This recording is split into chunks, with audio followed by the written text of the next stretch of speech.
isomerism. Look at this molecule, 2-butene. See, this 2-butene is having a carbon-carbon double bond. See, the difference between the single bond and the double bond is the single bond, the two atoms connected by the single bond can experience a free rotation. Whereas in the case of a double bond, the free rotation is not possible because if you want to rotate these two carbons, the pi bond has to be broken. So that is why the interconversion is not possible in these cases. And also, you know, the strength of a pi bond is 284 kilojoule per mole. Such a big quantity of energy cannot be supplied by normal room temperature, vibrations, and all any other normal modes of energy supply. So it is not practically possible to break the carbon-carbon double bond to rotate the molecule the otherwise. That is why this rotation is also called a hindered rotation. Hindered. It is not possible to rotate. Now look at this molecule. Probably in the lower classes, you might have studied what is dipole moment. Dipole moment means when two atoms of different electronegativities, two atoms of different electronegativities combine, then what happens? The shared pair of electrons are shifted towards that atom with higher electronegativity. Similarly, here, when you compare this carbon and this carbon is found to be more electronegative. See, the electronegativity is not only depending upon the nature of the atom, it also depends upon the other groups attached to the atom. You may ask, sir, here is a carbon and here is also another carbon. How do you say that these two carbons are different in electronegativity? Actually, this carbon is in need of electron because of unsaturation. And this methyl group is not so much in need of electron. So the electron cloud in this carbon-carbon bond is shifted towards this carbon with unsaturation. So which makes this carbon a partial negative and this carbon a partial positive. That is why this vector for the dipole is drawn like this. It is in this direction. So here it is plus and it is directed towards minus. And this is the vector of the dipole nature of this bond. If you look at this side, this is the vector indicating the dipole nature of the bond. You know, the dipole moment of the entire molecule is the vectorial sum of the dipole moments of various bonds. So what is a vector? Vector is a line segment drawn in space which would represent the direction and the magnitude of any physical entity. So now this bond, these two bonds are exactly equal in magnitude and opposite in direction. That is why this molecule, the dipole moment is zero. Whereas if you take the other isomer, where both the methyl groups are on the same side of the double bond, now this is the dipole vector of this bond and this is the dipole vector of this bond. Then when you do the vectorial sum of these two bonds, you are getting the resultant dipole moment in this direction. Why I'm discussing this here? I can very simply say if the identical groups are opposite in position, With respect to double bond, it is a trans isomer. If they are on the same side, it is cis isomer. But why I discuss this dipole moment? Because these cis trans isomers differ in boiling point, in melting point, and in dipole moment. So they are very much different in all these physical parameters. These cis trans isomers are also called geometric isomers because they differ in the geometric positions of various groups in them, and they differ in the spatial positioning of various groups, and they are also called pi diastereomers. Why pi diastereomers? You know what are diastereomers? Let me ask somebody whether you have learned the subject well or not. I want to ask you a question. So here they cannot be mirror images. At the same time, they assume the isomerism because of the spatial arrangement. That is why they are called diastereomers. But here this diastereomerism appears due to the presence of the pi bond. That is why they are called pi diastereomers. And they are also called configurational isomers. Configuration, the spatial orientation. So they are also called the configurational isomers. And these isomers can be separated easily due to difference in their adsorption. Why they show difference in their adsorption? You know what is adsorption? Adsorption is a surface phenomena. Later on, you will be studying what is adsorption chromatography. Chromatography is a technique used in chemistry to separate organic compounds. Suppose if you allow a mixture containing two or more organic compounds through the silica gel, then the various compounds will show various levels of adsorption on the surfaces. And because of this, what will happen? One compound may travel a little bit faster, and the other compound may travel slower, and one more compound may go much slower. And because of this diffusion rate, the compounds can be separated. And from the mixture, you can separate the compounds. Here also, because of the variation in the dipole moment, because dipole moment and adsorption, they are all very closely related, or the motion of a molecule in a solvent is very closely related with the dipole moment of the molecule. So because of the dipole moment, their adsorption nature changes, and because of this, what happens? You can very easily separate the cis and trans isomers. And when you study the chemical properties of these isomers, they show similar properties, but they are not showing identical properties. See, both of them may undergo addition reaction, but the addition product may be different. So they show similar properties, but their reactions are not identical. And similarly, there are a number of compounds without geometrical isomerism. Look at this compound, the first one. See, in this carbon, there is one H, one CH3, and in the other carbon, HH. Even if you shift these two things, you are not getting an isomer. So these are all the examples of non-isomeric compounds with a double bond.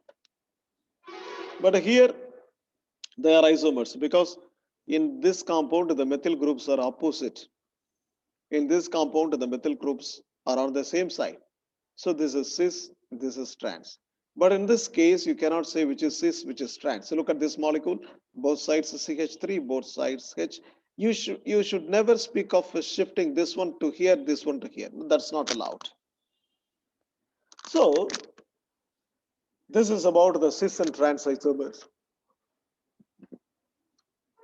Now look at the next slide. So they have identical behavior. Shifting in the groups makes no change in the compounds where geometrical isomerism are not possible. Now you look at the definition. That is why this definition is written elaborately. Geometric isomerism among compounds containing carbon-carbon double bond occurs only when each of the carbons linked by a double bond carries two different atoms or groups. See, if any two are the same, then you cannot think of isomerism in these compounds. So I want to read it again so that you will understand better. Geometric isomerism among compounds containing carbon-carbon double bond occurs only when each of the carbons linked by a double bond carries two different atoms or groups. They are called pi diastereomers. So below this definition, I have given you three geometric isomers. First one is called the malic acid. Look at the malic acid. The carboxylic acid groups are on the same side. The hydrogens are on the same side. If you simply think of another isomer where the carboxylic acid group is on the left and the hydrogen is on the right, then what happens? This becomes a fumaric acid. So malic acid and the fumaric acid are geometric isomers. And if you think of the physical properties, say for example, melting point, the melting point of malic acid is 130 degrees centigrade, whereas the melting point of a fumaric acid is 287 degrees centigrade. And the next example is isochrotonic acid, and the other one is crotonic acid or transcriptonic acid. Look here, the isochrotonic acid. You should never think that only the similar groups should be on the same side. See here, CH3 and COH on the same side, HH on the other side. Here they are simply interchanged. It doesn't mean that all the groups should be similar. It can be different also. So isochrotonic acid. See, the melting point of isochrotonic acid is 15 degrees centigrade, whereas the melting point of transchrotonic acid is 72 degrees centigrade. Look, there is a vast difference in their melting points. Similarly, 1,2-dichloroethane. 1,2-dichloroethene. See, when it is a cis isomer, the boiling point is 60 degrees centigrade and the melting point is minus 80 degrees centigrade.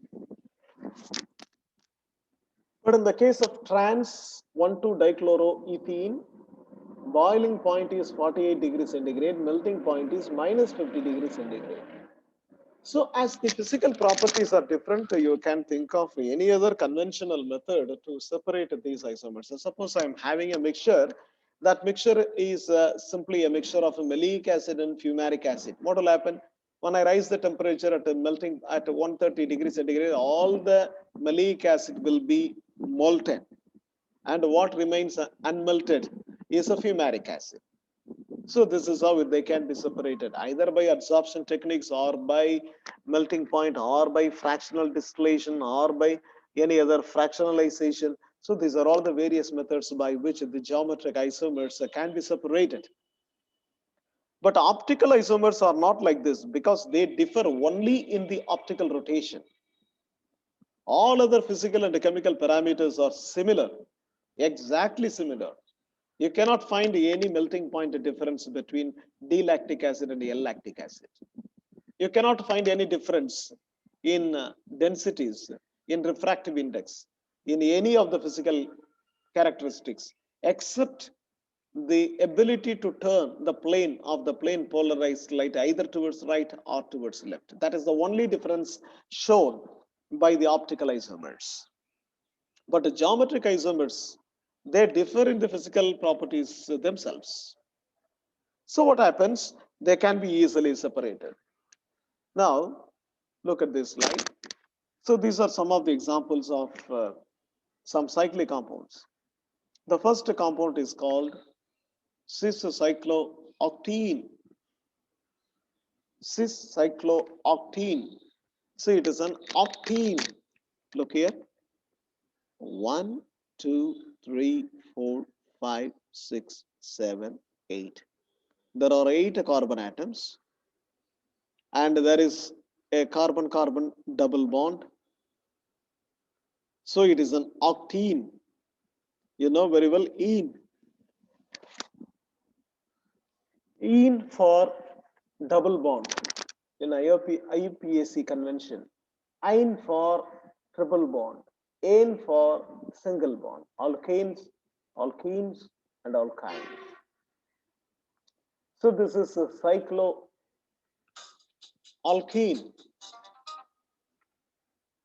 So this is cyclooctene, where the hydrogens are on the same side. They are called the cis cyclooctene. Look at this structure.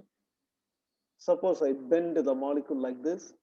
Even here also there are 8 carbons. 1, 2, 3, 4, 5, 6, 7, 8. Again 8 carbons, and there is a double bond.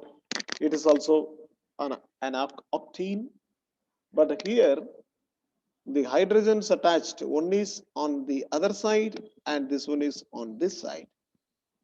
So this is called a trans cyclooctene. Now, it doesn't mean that always the cis trans isomerism is found among the molecules having carbon-carbon double bond. It can be assumed even in the molecules with other atoms, like a carbon nitrogen double bond. Look at this, they are called oximes. Look at this. Here is a carbon double bond nitrogen and one OH group is there. And lone pair is here. Lone pair can be taken as a substitution, right? And in this carbon, a phenolic group, a benzene ring is attached, a hydrogen is attached. Now the bulkier groups are on the same side. So this is called cis, or another name is given syn, S-Y-N. If the OH is here, it is trans and it is also called anti. So syn anti positions. Similarly, sometimes what will happen? Not only the double bond, some cyclocompounds, see when a compound becomes a cyclic, the free rotation of the carbon-carbon single bond itself is very much restricted. You cannot bend. See, this carbon-carbon single bond rotation is much pronounced only in the linear molecules. If it becomes a cyclic, then the rotation is very much hindered. So the cis-trans isomerism is not appearing only in the case of the carbon compounds with the carbon-carbon double bond. It is also appearing in the case of a cyclic compound. Look at this. This is a cyclopropane with two benzoic acid two carboxylic acid substitutions. Even this carbon and this carbon rotation is not free. They do experience hindered rotation. So this compound is called a cis isomer and this compound is called a trans isomer. So this is called a cyclopropane 1,2-dicarboxylic acid. Cyclopropane 1,2-dicarboxylic acid. Look at the second compound. Here, this is 1,2-cyclopentane diol. See how many carbons are there? 1, 2, 3, 4, 5. 5 carbons in a cycle, they are called cyclopentane. And this cyclopentane has 2 OH groups. And if you want to understand this structure, I have already told you the dark bonds are projecting towards the viewer, whereas the dotted bonds are projecting away from the viewers. So look here, the same structure can be written like this. The similar structure. Only thing is, this portion of the ring is projecting towards the viewer, and this H is projecting towards the viewer, and this H is away, this OH is also away, whereas this OH is projecting towards the viewer. But both are the same structures, but seen in different views, different standpoints. So they are called cis 1,2-cyclopentane diol. Similarly, trans 1,2-cyclopentane diol, they have this structure. If you look at these two structures very closely, then you can understand how these groups are find the opposite positions in trans and the same side positions in cis. So this compound, you can think of a mirror image. Trans 1,2-cyclopentane diol. So this is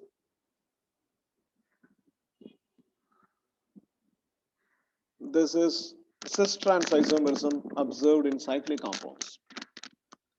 Now look here, this is cis-decalin and trans-decalin. In the case of cis-decalin, these two hydrogens are projecting towards the viewer. Whereas in the case of trans-decalin, one hydrogen is projecting towards the viewer and the other hydrogen is away from the viewer. So the diastereomers which differ in their cis-trans arrangements on a ring or a double bond, cis isomer have the two similar groups directed towards the same face of a ring or double bond, whereas trans isomers have the two similar groups directed towards the opposite faces of a ring or a double bond. So this is the definition for cis-trans isomers.